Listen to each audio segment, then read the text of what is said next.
diberkati Tuhan, Ibu Bapak petugas yang menyertai semua kami untuk belajar memberkati. Ya, puji Tuhan, waktu yang baik Tuhan berikan buat kita untuk kita boleh belajar mengerti isi hati Tuhan. Lagi sekali, Saugel dari Teluk Dalam, ya luar biasa kalian. Baik ya, kita siap untuk belajar firman Tuhan. Puji Tuhan, kita ada di hari yang ke-316 di tahun ini. Ya, puji Tuhan untuk waktu yang manis yang Tuhan berikan buat kita. Tema kita hari ini, siapa sesama kita manusia? Saudara, pertanyaan ini muncul ketika ada perdebatan antara orang-orang Farisi, imam-imam ahli Taurat dengan Tuhan Yesus. Oh, kelas pematang siantar harus keluar, izin. Nah, ada perdebatan siapa sesama manusia itu. Nah, ternyata, maaf ya, hewan itu jauh lebih punya, maaf ya, peri kehewanan daripada manusia yang seharusnya kita punya peri kemanusiaan. Ternyata kita kalah dengan mereka yang kita anggap lebih rendah, lebih nggak mampu. Ternyata mereka jauh lebih punya perasaan. Maaf, selama kita masih mendengar ada bayi yang tidak bersalah dibuang di tempat sampah, dibuang di WC umum, dibuang di pinggir sungai. Selama kita masih melihat ada bayi-bayi tidak berdosa itu dibunuh, padahal dia nggak minta untuk dilahirkan, maka kita tidak bisa berkata kita ini manusia. Maaf, hewan saja tidak begitu. Selama kita masih menemukan berita pembunuhan, kalau sekedar dibunuh saja tidak masalah. Tapi dimutilasi, ini yang kita harus tahu. Siapa manusia itu? Maaf, koruptor-koruptor, perampok-perampok uang rakyat itu, maaf. Itulah manusia yang tidak berperi kemanusiaan.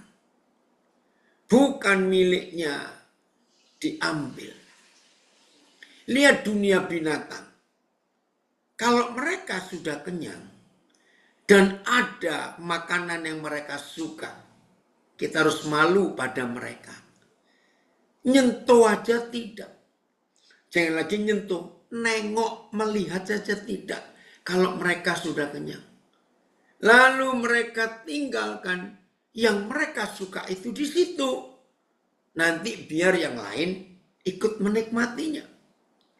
Kalau kita, maaf ya, jangan tersinggung, hadir di sebuah pesta, sudah dapat makan gratis, maaf, masih bungkus lagi bawa pulang, maaf. Nah, ternyata kalau hari ini kita belajar temanya, siapakah sesama manusia itu?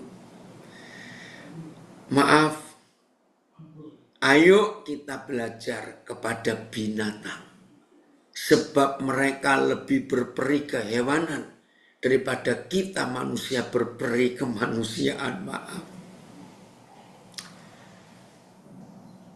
Lihat, ada komen dari Nabire, betul itu. Ya, dari Nabire ada komen bagus. Dalam kasus tertentu setan pun kalah berperi kesetanan dengan manusia. Betul, kita harus mengakui ini. Ternyata manusia itu jauh lebih sadis daripada binatang. Mari kita bertobat. Oke, kita lihat ayatnya. Lukas, Injil Lukas, kita belajar ini. Lukas berapa, Fel? Lukas 10. Ya. Pasal 10 Injil Lukas ayat yang ke-25. Oke. Ya. Pada suatu kali berdirilah seorang ahli Taurat untuk mencobai Yesus. Perhatikan, untuk mencobai. Sudah jahat sekali ya motivasi mereka itu untuk mencobai Yesus.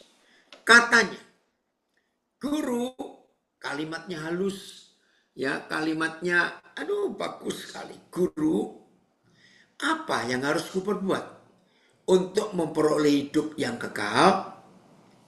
Jawab Yesus kepadanya, apa yang tertulis dalam hukum Taurat? Apa? Kamu baca, karena ini orang ahli Taurat. Apa yang kau baca di sana? Keluar dari jalan. Oh, Evan, suaramu kencang sekali. Jawab Yesus kepadanya, saya ulangi ya. Kan mereka tanya, apa yang harus kuperbuat untuk memperoleh hidup yang kekal? Ya. Ada tertulis dalam hukum Taurat. Apa yang kau baca di sana? Ini kan ahli Taurat, masuk nggak ngerti? Jawab orang itu, kasihlah Yahweh Tuhanmu dengan segenap hatimu, dan dengan segenap jiwamu, dan dengan segenap kekuatanmu, dan dengan segenap akal budimu. Kasih dan kasihilah samamu manusia seperti dirimu sendiri. Kata Yesus kepadanya, ya, jawabmu benar, perbuatlah demikian, maka engkau akan hidup. Nah ini kan pertanyaan yang menjengkelkan sekali. Catat ya, coba lihat kembali ayat 25, siapa yang bertanya ini? Pada suatu kali seorang ahli Taurat. Wih, ahli Taurat. Kalau zaman sekarang ini, wih, teolog hebat. Doktor teologi, profesor teologi. Ya, itu kalau dalam dunia Kristen. Saudara, ini orang hebat. Menguasai firman Tuhan. Wih, bisa tanya, lihat ayat 20. Berapa titik naik lagi, Fer? Ayat yang ke-29. Lihat ini pertanyaannya. Tetapi, catat, untuk membenarkan dirinya, orang itu berkata kepada Yesus, sombong sekali pertanyaannya. Dan, siapakah sesamaku manusia? Coba kita lihat pakai terjemahan yang lain.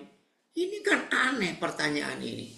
Tapi kita nggak usah merasa aneh. Izinkan saya berkata, hari-hari ini kita menemukan ahli-ahli Taurat ini di kantor-kantor sinode. Di ruang-ruang rapat majelis, catat. Hari-hari ini kita menemukan pendeta-pendeta pengkhotbah-pengkhotbah besar. Dengan gaya khotbah yang hebat, jemaatnya ribuan. Tetapi mereka tidak tahu siapa sesama manusia itu. Menyedihkan sekali. Hari Senin kemarin, ini kan Rabu, Senin. Ada berita yang sangat mengerikan dari Bali. Ada satu keluarga Kristen, nggak disebut sebelum pindah ke Bali anggota gereja mana. Anak mereka meninggal yang masih kecil. Karena mereka baru pindah ke Bali dan belum berjemaat di salah satu gereja manapun. Karena baru tiba, pasti ngurus ini, ngurus itu. Mereka cari gereja terdekat untuk minta pemakaman secara Kristen untuk anaknya. Saudara, berita itu menyedihkan. Ditolak. Saya tidak tahu satu atau dua gereja yang menolak. Karena mereka bukan anggota gereja itu. Sadis enggak? Nah inilah. Jadi di dalam gereja ada praktek-praktek kejahatan. Seperti ahli Taurat yang bertanya kepada Yesus. Ini kan kurang ajar. Jadi siapa sesamaku manusia? Maksudmu? Nah, mengapa ada pertanyaan ini? Ayatnya ya.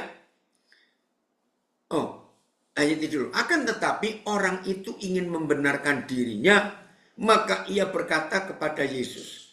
Dan kata dan ini menunjukkan kesombongan. Siapakah sesamaku manusia? BIS. Tetapi guru agama itu mau membenarkan diri. Ia bertanya, siapa sesama saya itu? Lu masa nggak tahu? Ya pokoknya manusia. Saudara, anak-anak saya tahu, keluarga saya tahu. Saya punya istilah yang Tuhan tunjukkan berapa puluh tahun yang lalu. Ada kalimat ini. Pokoknya orang. Asal dia manusia.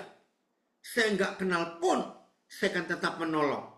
Nah, kalimat ini dikenal oleh keluarga saya, anak-anak saya, dikenal oleh orang-orang dekat saya. Saya punya kalimat itu. Pokoknya orang. Suatu kali, saudara, di Manado ini terjadi. Ya, saya dijemput oleh panitia. Waktu itu belum ada M-Banking, belum ada urusan keuangan lewat handphone. Nah, pesawat saya terlambat dan itu pesawat terakhir. Nah, seharusnya saya mulai mimpin ibadah KKR itu jam 7 malam. Ternyata pesawat landing jam 6 lewat. Waduh, bagaimana ini? Nah, saya harus transfer ya sebelum saya sampai kota. Jadi saya mampir ke ATM dulu. Panitia sudah nunggu. Ketika saya otak-atik di ATM, saya dengar ada suara di belakang saya. Tanya kepada panitia yang jemput saya. Itu pendeta Daniel Alexander ya. Dengar nama saya dipanggil, saya noleh. Saya jawab, iya. Sebentar ya, saya hampir ini selesai. Maksud saya, tunggu habis ini kamu. Oh enggak Pak, saya enggak perlu ATM. Oh ya sudah, saya selesaikan. Pas saya noleh, dia bawa koper. Pertanyaan saya pertama, saudara mau kemana? Saya tidak tahu. Loh, sudah di bandara dan tidak ada pesawat lagi yang terbang karena sudah jam 6 lewat. Kok tidak tahu mau kemana? Wah, berarti orang ini punya masalah. Saudara, di ATM itu sambil saya keluar, ayo ikut dulu. Ya, ikut kemana Pak? Sudah pokoknya ikut dulu. Jadi kami bertiga menuju ke tempat parkir. Saya tanya kepada panitia ini, Pak, nanti saya nginapnya di rumah jemaat atau di hotel? Kenapa Pak? Saya mau ajak saudara ini karena dia nggak punya tujuan. Ini sudah bandara mau tutup, dia nggak tahu mau kemana. Jadi saya mau ngajak nginap. Kalau di rumah jemaat, saya batalkan, saya mau buka hotel saja bersama dia. Enggak Pak, di hotel. Tapi pertanyaan spontan panitia ini, maaf ya Pak, Bapak kan belum kenal saudara itu. Nah, itu kan wajar bertanya, kaget. Mana mungkin orang yang nggak kenal mau tidur bareng, maaf. Terus saya jawab, Pak, asal dia orang, saya nggak takut tidur bersama orang. Asal jangan orang-orangan. Tertawalah dua orang ini. Ringkas cerita, saya 3 hari KKR seminar di gereja itu. Dan saudara ini 3 hari 3 malam itu tidur satu kamar dengan saya. Hidupnya mengalami zaman Tuhan. Sekarang dia di Jakarta. Sudah punya anak, istrinya dokter. Dan dia gak akan lupa apa yang Tuhan kerjakan waktu itu. TSI-nya. Ya. Ada komen itu. Orang awam mengatakan, perdalam dulu ilmu peri kemanusiaanmu, baru perdalam ilmu agamamu. Karena banyak manusia beragama, namun tak berperi kemanusiaan. Betul. Ayo, ada komen lagi. Wah, betapa ngerinya kaum agamawi. Mereka membantai manusia lain demi meneriakkan nama Tuhannya. Betul. Agama itu dari setan, saudara. Maka itu hanya dalam agama. Membunuh orang yang tidak sama imannya itu tidak berdosa. Wih, sadis sekali. TSI. Tetapi karena orang itu mau membenarkan dirinya, dia bertanya kepada Yesus. Siapakah yang bisa dianggap sesama saya? Kan pertanyaan aneh. Tokoh agama, ahli Taurat. Ini zaman sekarang doktor-doktor teologi itu duduknya ada di kursi-kursi kehormatan. Maka itu tolong para majelis gereja, maaf anak-anak saya yang ada sebagai warga binaan, jangan merasa sombong rohani. Kalau doa jangan panjang-panjang, maaf. Tuhan gak suka doa kepanjangan. Singkat saja. Terima kasih Tuhan, Engkau sungguh baik. Terima kasih untuk berkat makanan. Terima kasih. Ya jangan kelihatan sok rohani. Ya VMD-nya. VMD-nya.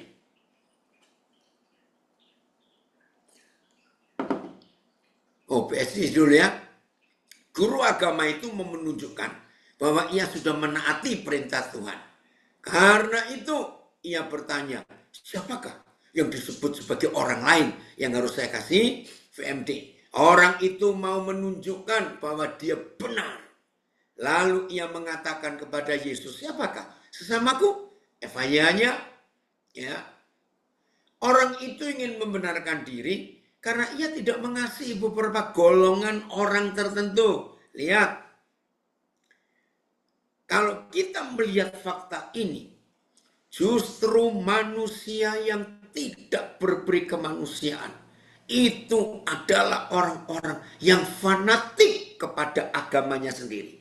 Saya ulangi, ternyata manusia-manusia yang tidak berberi kemanusiaan itu adalah manusia-manusia yang fanatik dengan agamanya.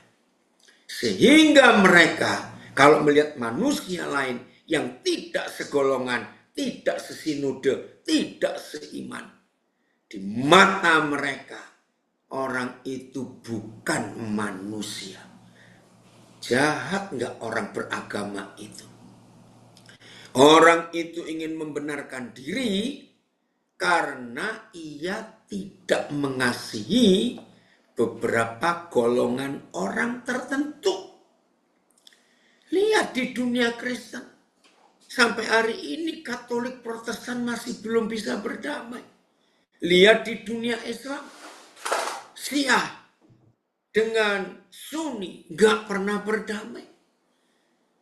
Ahmadiyah masih dimusuhi. Saya gak ngerti kenapa mereka. Di dunia Buddha juga sama. Ada sekte-sekte, ada kelompok-kelompok yang berbeda. Sama. Itu loh. Jadi kelompok manusia yang tidak berberi kemanusiaan adalah orang yang fanatik dengan agamanya. Yang sesama Kristen saja yang tidak sesinode, tidak sedoktrin. Musuhan luar biasa. Ngeri sekali. Saudara, maka itu mari kita perhatikan konsep ini. Sampai mau orang mati aja masih diributkan. Oh tidak segereja dengan kita. Jadi nggak mau ngubur. Ngeri sekali. Berapa waktu yang lalu. Salah seorang anak kami. Dia itu datang kepada saya sambil menangis. Pak bisa nolong nggak? Nolong apa? Kalau papa bisa, papa tahu. Teman saya Pak. 7 tahun pacaran Pak. Belum bisa menikah. Loh, kenapa? Saya pikir masalah uang, tidak. Yang satu keluarga Katolik fanatik, yang satu keluarga Protestan fanatik. Jadi 7 tahun ini mereka tidak ketemu titik yang sama. Sebab yang satu maksa harus menikah di gereja Katolik, yang satu maksa menikah di gereja Protestan. Ya saya coba datang saudara. Temu mereka. Aduh, kasihan ya sampai seperti itu. Saya cerita. Nggak ketemu. Mereka berkata, kami sayang orang tua kami menghormati. Ya tapi kalau begini, kan kalian nggak bisa menikah. Sampai saya tanya, kalian yakin nggak ini datang dari Tuhan? Oh kami percaya. Kalian saling mencintai nggak? Aduh 7 tahun kami berjalan. Saya sampai tunjukkan Undang-Undang Perkawinan Republik Indonesia tahun 74. Itu ada undang-undang negara loh saudara, undang-undang negara. Jadi ini otoritas tertinggi dari Republik Indonesia. bahwa seorang pria setelah di atas umur 20 sekian dan seorang gadis setelah usianya di atas 21, mereka berhak menikah tanpa persetujuan orang tua. Begitulah kira-kira kalimatnya. Maaf, saya nggak hafal jelas. Tetap mereka tidak mau. Aduh. Sampai sekarang mereka tidak bisa menikah. Sadis nggak agama itu? Kembali ke Lukas 10. Sekarang ayat 30. Apa yang dikatakan Tuhan Yesus? Ayat 30. Kejam ya, karena tidak segereja tidak mau menguburkan. Iya, mengerikan sekali itu. Jawab Yesus. Tuhan Yesus sering memberi perumpamaan-perumpamaan. Ya, jawab Yesus. Apa jawabnya? Adalah seorang yang turun dari Yerusalem ke Yeriko. Ia jatuh ke tangan penyamun-penyamun yang bukan saja merampoknya habis-habisan, tetapi yang juga memukulnya. Dan yang sesudah itu pergi meninggalkannya setengah mati. Kenapa? Kelompok pertama yang dijadikan contoh ilustrasi perumpamaan ini loh, geli sekali saya melihat Tuhan Yesus itu. Memang kebetulan ini kelompok pertama, manusia pertama yang lewat. Aduh, kalau saya ahli Tauratnya di situ, saya akan malu, saudara. Ini seperti wajah saya, maaf, dilempari kotoran. Karena manusia pertama yang dijadikan contoh oleh Tuhan Yesus, seorang imam. Bayangkan, kebetulan ada seorang imam turun melalui jalan itu. Maaf loh ya, mungkin Tuhan Yesus sambil jengkel ini. Pertanyaan tokoh Taurat ini, ahli Taurat ini, langsung disebut saja. Kebetulan dari seorang imam turun melalui jalan itu. Ia melihat orang itu. Tapi ia melewatinya dari seberang jalan. Cukup? Belum. Diberi contoh satu lagi. Yang sama posisinya, sama kedudukannya. Demikian juga seorang Lewi datang ke tempat itu. Ketika ia melihat korban perampokan yang sudah setengah mati itu, ia melewatinya dari seberang jalan. Aduh, Tuhan Yesus luar biasa. Maka itu tidak salah kalau Tuhan Yesus dari dulu gemes, gregetan, emosi kalau lihat tokoh-tokoh agama itu. Saya percaya kalau dia ada di sini hari-hari ini, dia muak dan nek melihat sandiwara, pengkhotbah-pengkhotbah hebat yang cuma khotbah hebat, tapi hatinya nggak tahu siapa sesama manusia. Berapa hari ini viral di sosial media, saya sebutkan saja, ya, seorang hamba Tuhan dari Balikpapan, Andi Simon, ya, sedang memviralkan video pendek, ya, membahas tentang kedatangan seorang worshiper penyembah hebat dari Amerika, dan kita gereja Indonesia kenal Don Moen, ya, itu akan datang ke Jakarta tanggal 15 November ini. Saya sih nggak tahu karena kami tinggal di Papua. Ternyata untuk masuk mendengarkan konsernya Don Moen ini harus bayar. Saya nggak tahu jumlahnya berapa. Tapi kalau saya ngikuti video pendeknya Andi Simon ini, wih, mahal itu pasti. Karena habis-habisan dikritik. Betul. Masa hanya untuk menyembah Tuhan saja? Hanya orang kaya? Betul juga. Kenapa? Menyembah Tuhan kok bayar? Ya mungkin alasannya sewa gedungnya, sewa semua. Pastor Andi Simon berkata, kalau toh memang harus bayar gedung, bayar ini, kan bisa minta pengusaha-pengusaha sukses kaya urunan sewa gedungnya, tapi orang lain bisa hadir. Ya saya tidak tahu. Yang buat acara itu siapa saya tidak tahu. Tapi saya mendengar ungkapan hati Pendeta Andi Simon ini betul juga. Saya nggak tahu. Kalau hari-hari ini dunia gereja sudah jadi seperti perusahaan. Hanya orang-orang tertentu yang bisa. Saudara, ayo kita bertobat. Harus tahu siapa sesama manusia. Lanjut, Phil. Lukas 10 ayat 31 ya, saudara. Ayat 32. Oh, 33. Jadi, yang diberi contoh pertama justru imam-imam ahli Taurat. Ampun, enggak nolong. Cuma ngelewati saja. Nah, seharusnya gereja-gereja besar ya yang jumlahnya ribuan baca loh ayat ini. Ini berapa ribu tahun yang lalu Tuhan Yesus sudah memperingatkan kita, golongan Lewi dan golongan imam ini, untuk tidak pilih kasih. Ini orang sudah setengah mati. Uang hartanya habis dirampok. Imam dan ahli Taurat cuma lewat. Hei, ampuni Tuhan. Ayat 33. Lalu datanglah seorang Samaria.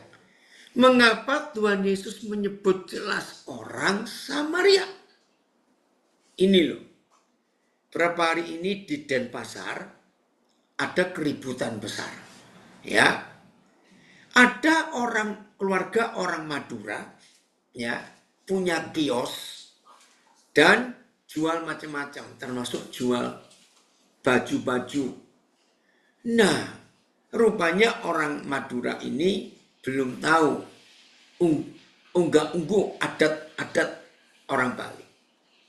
Mereka sewa tempat untuk jualan di samping rumah orang Hindu.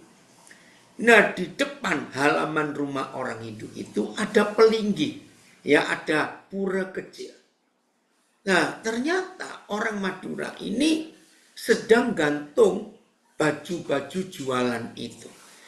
Memang buat orang Madura ini nggak ada masalah, cuma gantung baju. Tapi buat orang Bali, Hindu Bali, itu sangat tidak, bukan cuma nggak sopan. Karena pelinggi itu tempat dewa bertahta. Tidak boleh di atasnya digantung pakaian orang. Itu sebuah penghinaan karena merusak kesucian, ya, kesucian pura itu, ya, sangga itu. Ribut, saya nggak tahu hasilnya kayak apa, saya cuma lihat sepintas di sosial media. Ini loh. Agama itu betul-betul merusak sehingga tidak tahu sesama manusia itu siapa. Ribut mereka. Oke, masih belum selesai, Phil. Jangan keluar dulu. Lihat ayat ini. Nah, Tuhan Yesus memberi contoh yang sangat-sangat radikal. Yang dirampok itu orang Yahudi. Imam dan Lewi ini orang Yahudi. Sesama Yahudi tapi tidak seiman, dicuekin. Orang Samaria ini bermusuhan dengan orang Yahudi. Ya, jadi orang Samaria nggak bisa baik dengan orang Yahudi. Orang Yahudi pun nggak bisa baik dengan orang Samaria. Nah, Tuhan Yesus memberi perumpamaan yang luar biasa ini. Lalu datang seorang Samaria yang musuh jelas, yang sedang dalam perjalanan ke tempat itu. Dan ketika si musuh ini melihat yang dirampok itu sudah setengah mati, tergeraklah hatinya oleh belas kasihan. Luar biasa. Ia, musuh lo ini, pergi kepadanya lalu membalut luka-lukanya. Sesudah ia menyiraminya dengan minyak dan anggur, itu obat tradisional orang-orang Yahudi. Kemudian ia menaikkan orang itu ke atas keledai tunggangannya sendiri. Kalau sekarang dinaikkan ke mobil mewahnya, mungkin Alphard kah atau apa, saya tidak tahu. Karena zaman itu ada keledai. Dinaikkan. Catat, luka parah, setengah mati. Berarti ada darah. Harusnya orang kaya mikir, kotor nanti kendaraanku. Ada korban perampokan ini. Tapi tidak. Kemudian ia menaikkan orang itu ke atas keledai tunggangannya sendiri. Jadi nggak sewa, miliknya. Membawanya ke tempat penginapan dan merawatnya. Saudara, dalam 2 Samuel 1, saudara akan melihat sebuah peristiwa yang luar biasa. Nggak usah dibuka. Hari itu, Raja Daud mendengar Raja Saul terbunuh dalam peperangan. Kepalanya dipenggal, mayatnya digantung ya di jalan kota musuh itu. Ketika Raja Daud mendengar itu, dia berseru kepada ajudan-ajudan terbaiknya, ambil mayat Raja Saul, bawa pulang. Kalau nggak salah Alkitab menulis, Raja Daud membuat peraturan negara. 7 hari perkabungan. Saya ingat minggu yang lalu, Ratu Sirikit, ya, mantan ratu kerajaan Thailand meninggal. Lalu anak lakinya yang sekarang jadi raja, ya, itu membuat undang-undang bangsa Thailand berduka selama setahun. Wih, itu luar biasa. Jadi mayat Ratu Sirikit sekarang diawetkan. Orang bisa melihat. Memang dalam cerita Ratu Sirikit itu, wah, ratu yang paling cantik sedunia. Dan itu diakui, saudara. Nah, bayangkan, itu perkabungan setahun. Nah, waktu Raja Saul mati, kalau nggak salah, Daud membuat perkabungan seminggu. Ada rahasia apa? Masih ingat? Saul ini kan bencinya kepada Daud, mungkin sudah keluar dari ubun-ubunnya itu ya, kebenciannya. Setelah dia meninggal, Daud membuat upacara. Nah, begini ya ilustrasinya. Untuk ngecek, untuk ngetes, kita sudah mengampuni musuh kita atau belum, ya. Kalau kita ingin ngecek, ingin ngetes, apakah kita sudah mengampuni musuh kita atau belum, lakukan 2 hal ini. 1, ketika kita mendengar yang musuhi kita, menyakiti kita, itu meninggal atau bangkrut atau kecelakaan atau rumahnya kebakar, jujur, apa perasaan kita? Jujur. Atau yang kedua, kalau musuh kita itu yang menyakiti kita, wah, ketangkap apa, beruntung, wah, usahanya sukses, wah, bisa perusahaan, buka perusahaan baru, pokoknya yang baik-baik. Cek hati kita. Nah, itu caranya. Maka itu 2 Samuel 1 menuliskan, sesama manusia termasuk Raja Saul bagi Daud yang jelas-jelas membenci, bahkan Raja Saul berinisiatif untuk membunuh Daud. Tapi begitu dengar dia meninggal, Daud panggil prajurit, ambil mayat Raja Saul. Kalau istilah sekarang, ya, diupacarai secara kenegaraan. Lihat itu. Nah, itulah sesama kita manusia. Termasuk musuh kita yang adalah manusia. Ya keterlaluan lah. Kalau ada manusia memusuhi kucing atau memusuhi anjing, maaf. Nggak level. Betul? Ayo kita bertobat. Lanjut, Fit. Jadi dia tidak hanya menaikkan korban perampokan yang adalah musuhnya. Dalam tradisi Orang Yahudi, orang Samaria nggak pernah akur. Dia membawa ke tempat penginapan dan merawatnya. Lihat ayat 34. Ayat 35. Keesokan harinya, ia menyerahkan 2 dinar kepada pemilik penginapan itu. Oh, 2 dinar itu uang besar di zaman itu. Katanya, lihat ini. Rawatlah dia. Dan jika kau belanjakan lebih dari 2 dinar ini, begini kata Tuhan Yesus. Maaf ya. Begini. Oke. Kau belanjakan lebih dari ini, aku akan menggantinya waktu aku kembali. Luar biasa. Sudah ninggalin uang. Sudah merawat. Menyewakan kamar. Tinggalin uang. Masih ada kalimat. Kalau kurang, aku akan lewat sini lagi. Aku akan tambahin. Lalu Yesus bertanya begini. Siapakah di antara ketiga orang ini menurut pendapatmu adalah sesama manusia dari orang yang jatuh ke tangan penyamun itu? Phil, coba lihat ini pakai berapa terjemahan untuk kita melihatnya. Ayat. Lalu Yesus berkata, menurutmu, menurut kamu ahli Taurat, tokoh-tokoh agama, dokter-dokter teologi, dan adik-adiknya, master teologi semuanya. Lalu Yesus berkata, menurutmu, siapakah di antara ketiga orang itu yang menjadi sesama manusia dari orang yang jatuh ke tangan perampok itu? PS. Kemudian Yesus mengakhiri cerita itu dengan pertanyaan ini. Dari ketiga orang itu, yang manakah menurut pendapatmu yang bertindak sebagai sesama dari orang yang dirampok itu? TSI. Yesus mengakhiri perumpamaan itu dengan bertanya, menurut pendapatmu, perhatikan, menurut pendapatmu, ya, siapa di antara ketiga orang tadi, ya, menurut pendapatmu, oke, sebentar.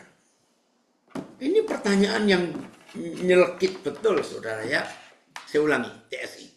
Yesus mengakhiri perumpamaan itu dengan bertanya, menurut pendapatmu di antara ketiga orang tadi siapakah yang merupakan sesama dari korban perampokan itu? Ya, FYI-nya, Phil, langsung FYI. Menurut pendapatmu di antara ketiga orang itu siapakah yang menjadi sesama manusia bagi korban perampokan itu? Sekarang saudara jelas. Kenapa saya bisa punya kalimat? Pokoknya dia orang. Asal dia manusia. Saya tidak perlu tanya suku apa, bangsa apa, agama apa. Tidak ada pertanyaan itu. Jadi hari ini, ayo kita bertobat. Siapakah sesama manusia? Ya kan manusia. Termasuk yang cacat. Itu manusia yang cacat. Berapa tahun yang lalu, saudara, sudah agak lama, ini saya kesaksian. Saya mendengar sebuah berita, ada orang muda, saya nggak kenal, cuma saya dengar berita, umur 34 tahun, lulusan Amerika, pernah kuliah di Australia, saya nggak kenal. Menjadi buta mendadak. Waktu dia pulang, ini di sebuah desa, di bagian selatan, ya, Provinsi Sulawesi Utara, dekat Pulau Mangondo. Nah, saya nggak kenal. Beritanya itu kasihan. Dia buta mendadak karena dia ditabrak. Naik mobil, ada 2 orang boncengan, pakai motor besar, mabok. Jadi karena mabok, ini orang sudah berhenti mobilnya karena lihat dari depan motor kenceng sekali. Belum dia sadar betul apa ini motor kenapa. Tahu-tahu motor itu ruas naik ke kap mesin, naik langsung ke kap mobil, Bayangkan motor besar dengan 2 orang, begitu tiba di atas mobil, karena kencang, motor itu merusak atap mobil, jatuh dengan 2 penumpangnya. Saudara, orang ini kegencet atap mobil, langsung pecah dahinya. Enggak cuma pecah dahinya, rahangnya patah, tulang hidungnya patah. Dan lebih mengerikan lagi, 2 matanya hancur seketika. Bukan keluarga kaya. Dibawa ke rumah sakit umum Manado, perjalanan lebih dari 3 jam dalam kondisi hancur. Rumah sakit Dr. Kando di Manado tidak sanggup menangani karena tidak ada peralatan. Keputusannya, Singapura harus pakai ambulan pesawat. Mereka sampai jual rumah, jual apanya untuk menyelamatkan anak ini, orang tuanya. Nah, saya dengar cerita itu. Tiba-tiba Roh Kudus gerakan, kamu cari orang itu. Loh, ada di mana Singapurnya? Nah, terus yang memberitahu saya tanya, tolong ya cari berita, itu ada di mana orang itu. Tiba-tiba aja belas kasihan itu muncul di hati saya, nggak kenal. Saudara ke Singapura, nggak mungkin saya minta ongkos tiket keluarga itu untuk membawa korban aja, mereka jual rumahnya dengan mendadak. Begitu saya dapat alamatnya rumah sakit di Singapura, saya berangkat. Saya cari penginapan sendiri, saya ngurus sendiri semuanya. 3 hari saya di Singapura nemani, hancur saudara. Wih, hari pertama saya datang, dia meronta. Itu sampai diikat kaki tangannya di tempat tidur rumah sakit itu. Kepalanya, aduh, operasi yang paling lama, dengar. Kalau ngeri, kalau dengar itu. Sebelum mereka menutup kepala, yang sekarang diganti titanium, dahinya itu. Operasi yang paling lama, mengambil serpian-serpian tulang tengkorak yang nempel di otak. Itu harus bersih total. Tidak boleh ada sekecil apapun serpian tengkorak ini. Karena akan merusak sistem syaraf. Wih, saya dengar itu. Saudara, dia nggak terima. Dia marah kepada Tuhan. Kenapa Tuhan nggak lindungi? Maaf loh saudara. Saya punya, dari ngurusin saudara ini, saya punya pengertian. Maaf ini. Kalau disuruh milih, pasti kita akan milih lebih baik buta sejak lahir daripada buta mendadak setelah di umur 34 tahun. Bisa bayangkan. Maka itu waktu tanggal 30 Oktober kemarin saya di Manado. Saudara ini datang. Ringkas cerita, 3 hari saya nemanin dia. Saya bilang, kalau kamu sudah pulih bisa ikut jalan, saya akan ajak kamu keliling untuk pelayanan. Saya akan ajak kamu. Oke, Phil ingatin ya, coba suatu hari nanti saya akan undang dia untuk ada di Zoom kita, di Zoom SK ini. Wah, sekarang saudara, dia itu menjadi penghiburan buat banyak orang. Bayangkan sudah buta, dia sekarang sukacita hidupnya. Tidak nyalakan siapa-siapa. Hebat. Maka itu penting sekali. Phil, sekali-kali kita juga minta Adi Gunawan ya, untuk sharing di SK ini. Supaya semua kita belajar. Ini yang saya sebut Adi Gunawan, itu juga tunanetra sejak lahir. Nah, itu yang saya buat karena dia sesama manusia. Nah, kesimpulannya sesama manusia, kalau kita buat sesuatu tanpa ada imbalan, minta ini, minta itu, tidak. Keren ya, firman Tuhan ini, maka itu penting sekali dalam hidup kita melihat sesama manusia. Belum selesai, ayat terakhir.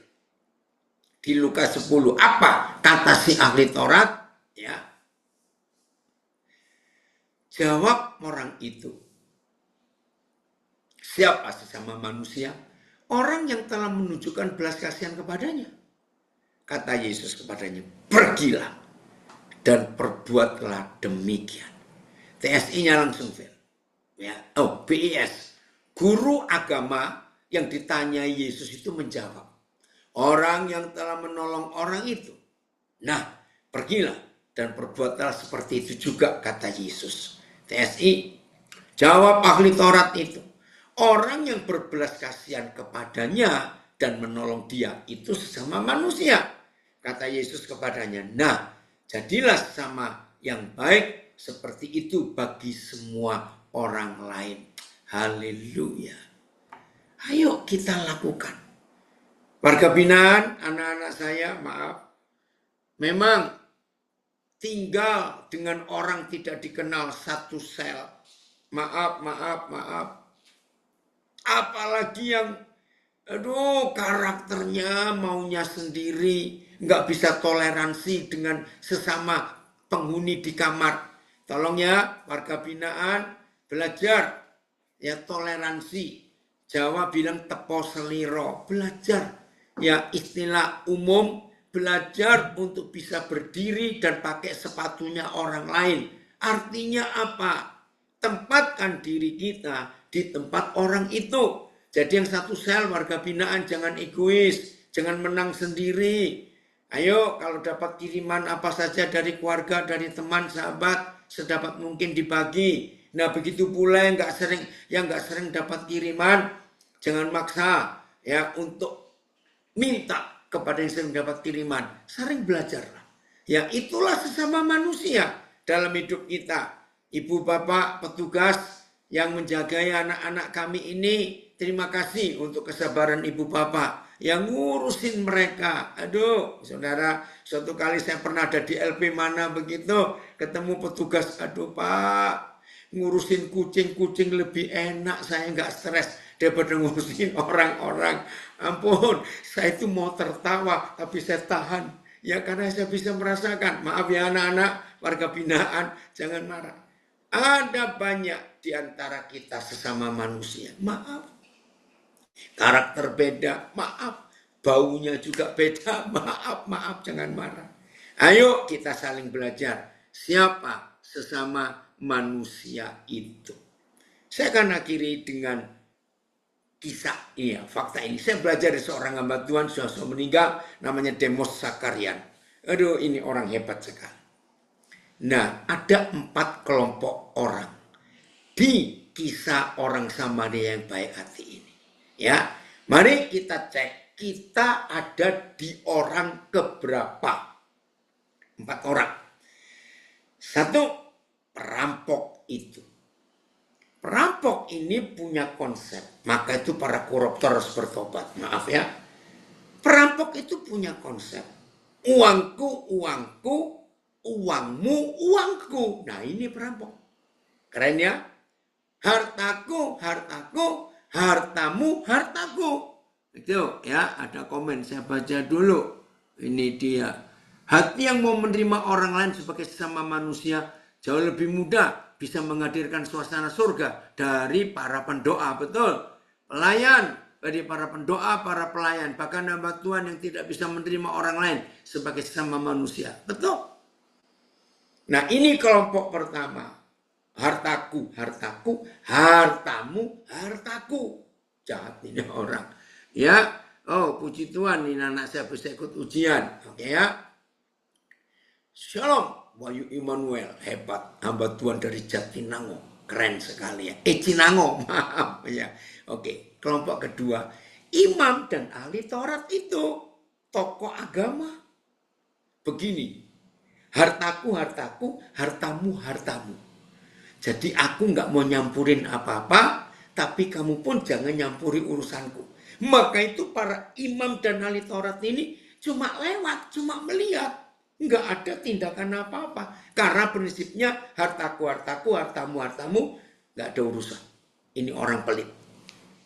Kelompok ketiga adalah yang punya losmen itu. Wah ini luar biasa. Pakai ayo. Gunakan. Ini milikku, gunakan. Bayar. Kan dibayar. sama orang Samaria ini. Orang Samaria inilah kelompok keempat. Hartaku, hartaku, hartamu, hartamu. Kalau kamu perlu milikku, pakai saja. Kalau kurang, aku tambahin. Aduh. Dari 4 kelompok ini, kira-kira saudara ada di mana? Saya ulangi. Orang pertama, jadi di dunia ini ada 4 jenis manusia. Jenis manusia pertama adalah perampok itu. Hartaku, hartaku, hartamu, hartaku. Suka ngambil orang lain. Kelompok kedua tokoh agama, orang-orang beragama yang kelihatannya rohani. Waduh, nah ada yang bilang nomor 4, puji Tuhan Yahu, diteluk dalam. Kelompok kedua imam-imam tokoh agama. Hartaku, hartaku, hartamu, hartamu. Aku nggak mau ganggu hartamu, tapi kamu juga jangan ganggu milikku. Ini orang egois. Ya, kelihatannya kalau manusia jenis kedua yang paling banyak di dunia. Kelihatan baik, ya nggak pernah ganggu orang lain, tapi jangan ganggu juga punyaku. Ya, ini kelompok terbesar. Kelompok ketiga adalah yang punya losmen. Punya kita, hartaku, hartaku, hartamu, hartamu. Tapi kalau kamu perlu milikku, pakai. Tapi bayar. Pakai, gunakan. Ambil saja. Kelompok keempat adalah orang Samaria ini. Aduh, ada yang komen. Kami ada di yang tidak punya harta. Nggak mungkin nggak punya harta. Punya nasihat. Punya kasih. Punya tangan untuk menolong. Itulah harta yang tidak berupa uang. Bisa berbuat untuk orang lain. Maka kelompok keempat orang Samaria ini. Hartaku, hartaku, hartamu, hartamu. Tapi kalau kamu perlu punya, aku pakai. Kalau kurang, aku tambahin. Bumi akan jadi sama seperti surga. Kalau kita hidup dengan konsep siapakah sesama manusia itu. Oke, sebelum kita akhiri, Phil coba jelaskan kenapa kok milih tema ini. Ya, tiba-tiba aja kepikir tema ini. Ada apa itu? Iya, Pak. Nah, Ya, itu dia. sebelumnya terima kasih, Pak, untuk firman Tuhannya. Wow. Kita patut berbangga ya saudara-saudara, Amin. warga binaan yang ada di seluruh Indonesia. Kita patut berbangga tinggal di Indonesia yang dengan suku, agama, ras, udah semuanya berbineka tunggal ika. Meskipun berbeda-beda, kita adalah satu Indonesia. Amin. Begitu ya. Jadi mari saudara-saudaraku, tadi sudah dikatakan sama Papa, ayo kita menjadi orang-orang Samaria yang murah hati. Ya, meskipun di dalam lapas, di dalam rutan, ya kita berbeda-beda dari suku apa, dari dari daerah mana, ini warga negara apa. Ayo bersama-sama kita saling mengasihi, saling mengampuni, saling melengkapi satu dengan yang lain ya. Berbuat baik ya, berbuat baik loh ya. Jangan sudah masuk ke dalam lapas, di dalam lapas diajari malah keluar lapas lebih lebih lebih lagi nanti. Nah, itu jangan ya. Jadi harus harus berbuat baik menjadi baik gitu ya. Jangan jangan sampai sudah kita masuk ke dalam lapas karena suatu kesalahan, nanti keluar tambah kesalahannya tambah besar lagi. Jangan ya. Jadi mari saudara-saudaraku yang di lapas di rutan saling mengasihi, saling mengampuni, saling berbagi satu dengan yang lain. Tadi dikatakan kalau kita tidak punya uang, kita punya tenaga, kita punya waktu, kita punya kuping untuk mendengar orang yang mempunyai beban, pengen curhat ya. Kita punya waktu, kita punya bisa menasihati satu dengan yang lain. Jangan jangan udur-uduran kalau di dalam penjara ya, meskipun ruangannya Apa itu sempit. udur-uduran itu apa itu? Indonesia tadi. Udur-uduran itu kayak berdesakan ya, berdesakan. Kalau kalau kalau bisa ya saling berbagi, tidak usah sikut-sikutan atau bagaimana, saling berbagi, saling eh, bertoleransi satu dengan yang lain. Malah kemarin saya dengar ada kabar Ada seseorang pemuda yang dia lelah dalam perjalanan, kemudian dia mampir di suatu tempat rumah ibadah. Pikirnya kalau di tempat rumah ibadah itu kan aman, karena namanya rumah ibadah ya, jadi semuanya bisa berlindung, bisa menepi di sana, tidur gitu. Ternyata di rumah ibadah itu dia disiksa, dia dibunuh. Aneh kan? Jadi mari saudara-saudaraku, meskipun Anda sekarang berada di dalam lapas, di dalam rutan, ayo kita berbuat baik ya, saling apa namanya, saling mengasihi, saling berbagi ya, saling peduli satu dengan yang lain. Kalau ada teman yang gelisah, ayo tanya ada apa. Kalau kita bisa bantu, kita bantu ya. Begitu ya semuanya saudara-saudaraku yang di lapas di rutan. Itu Pak, kenapa saya pilih tema ini. Luar Semoga biasa. semuanya menjadi berkat satu dengan yang lain. Jangan menjadi pelit seperti Imam Imam ahli Taurat sama orang-orang Lewi ini ya. Orang-orang Lewi sama ahli Taurat ini orang-orang pelit ya. Meski beragama tapi pelit ya. Jangan ya. Jangan memandang agama, dia dari agama apa, dia dari suku mana, dia dari daerah mana. Ayo saling peduli satu dengan yang lain. Jangan acuh tak acuh. Kita harus tanggap peduli dengan sesama kita. Haleluya. Ayo kita semua jadi pelakunya. Tuhan memberkati. Haleluya. Ya, Oke, baik. lanjut kemana Ya. kalian? Silakan Gali.